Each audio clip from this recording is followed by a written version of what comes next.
कुछ दिन पहले बाबा जी आर्ट ऑफ लिविंग का एक बहुत इम्पोर्टेंट टॉपिक समझा रहे थे। तो क्या हुआ, एक क्योंकि ये फिफ्थ डायमेंशन की वर्ल्ड की बातें हैं, तो यहाँ चीज़ें टाइम पर कम निर्भर रहती है, शब्दों पर भी कम निर्भर रहती है। थर्ड डायमेंशन में समझाने के लिए इन दोनों का इस्तेमाल किया जाता है। तो एकदम से मुझे कहा कि एक प्लेग्राउंड है जिसमें तुमने रेस लगानी है और कंपटीशन हाई है, कैसे चलोगे? तो मैंने कहा बाबा जी फास्ट जाऊंगा। कह रहे रेस पास है, मतलब जो एंड है वो पास है और 2-3 लोग तुम्हारे बिल्कुल बराबर में कर रहे हैं, तो तुम क्या करोगे? तो मैंने कहा गुरुजी दम लगा के आगे बढ़ूँगा। कह रहा ठीक है। कह रहे अब तुमने वो रेस जीत ली, अब जीतने के बाद वापसी आना है, कैसे आओगे? तो मैं देख रहा था कि जो मेरी रेगुलर स्पीड है उसके मुकाबले मेरी स्पीड 30% रह गई। मैंने बाबा जी ऐसे आऊँगा। कह रहे बस यही है जो आर्ट सिखाना है। इसमें सीखना क्या है? इसमें सीखना ये है कि जब आप फास्ट चलते हो तो आप अपनी ब्रेथ को और अपने माइंड को ये बोलते हो कि चैलेंज ज़्यादा है, कंपटीशन ज़्यादा है, रास्ता ज़्यादा है, रास्ता टफ है, स्ट्रगल ज़्यादा है, हार्डनेस है। और जब आप स्लो चलते हो तो आप अपनी माइंड को और अपनी ब्रेथ को ये कमांड करते हो कि जो पाना था वो पा लिया गया है, जो होना था वो हो चुका है। I have already attend. कई मैनिफेस्टेशन क्लास वाले बोलते हैं कि act as it has already happened. तो वो एक्ट हम किस में करते हैं? बाहर से करते हैं। क्या उस एक्ट से आपकी ब्रीदिंग सटल होती है? क्या उस एक्ट से आपका माइंड सटल होता है?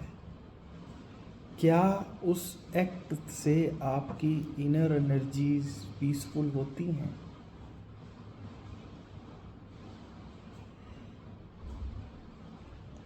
सबसे पहले तो ये समझिए, क्योंकि आपके कॉन्शियस माइंड को सेटिस्फाई करना बहुत ज़रूरी है कि एक्ट करना है।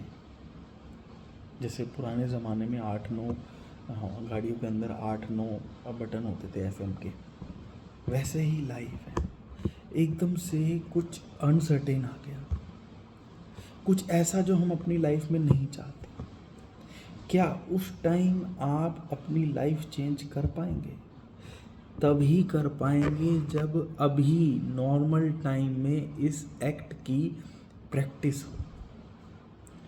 उस समय आप अपनी ब्रेथ को, अपने माइंड को, अपनी एनर्जीज को तभी कंट्रोल कर पाएंगे जब आप उसकी प्रैक्टिस, उसके चैम्पियन नॉर्मल स्टेज में बने।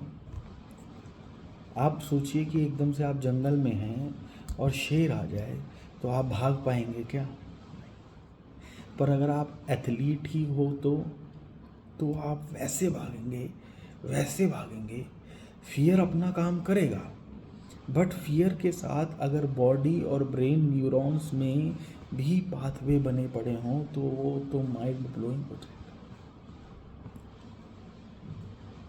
अब अगर ये ऑडियो सुनने के बाद आप स्लो चलने की कोशिश करने वाले हैं तो मैं अभी बता देता हूँ, नहीं हो पाएगा।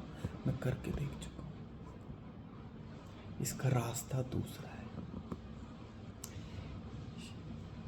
शिव भैरव तंत्र में शिव भगवान ने सांस प्रश्वास की जो प्रक्रिया बताई है, आप उसको पकड़ लीजिए। आप क्रिया योग को पकड़ लीजिए। पास्ट, प्रेजेंट, फ्यूचर से परे हो। जब भी माइंड भाग रहा हो तो गोल्डन बॉल ऊपर नीचे करें, और जब सब हो चुका हो तब चलते फिरते सांसों के साथ जाएं। सांस जहाँ छूट रही है उसके साथ फना हो, वो जहाँ फना होती है वहाँ स्टिलनेस है।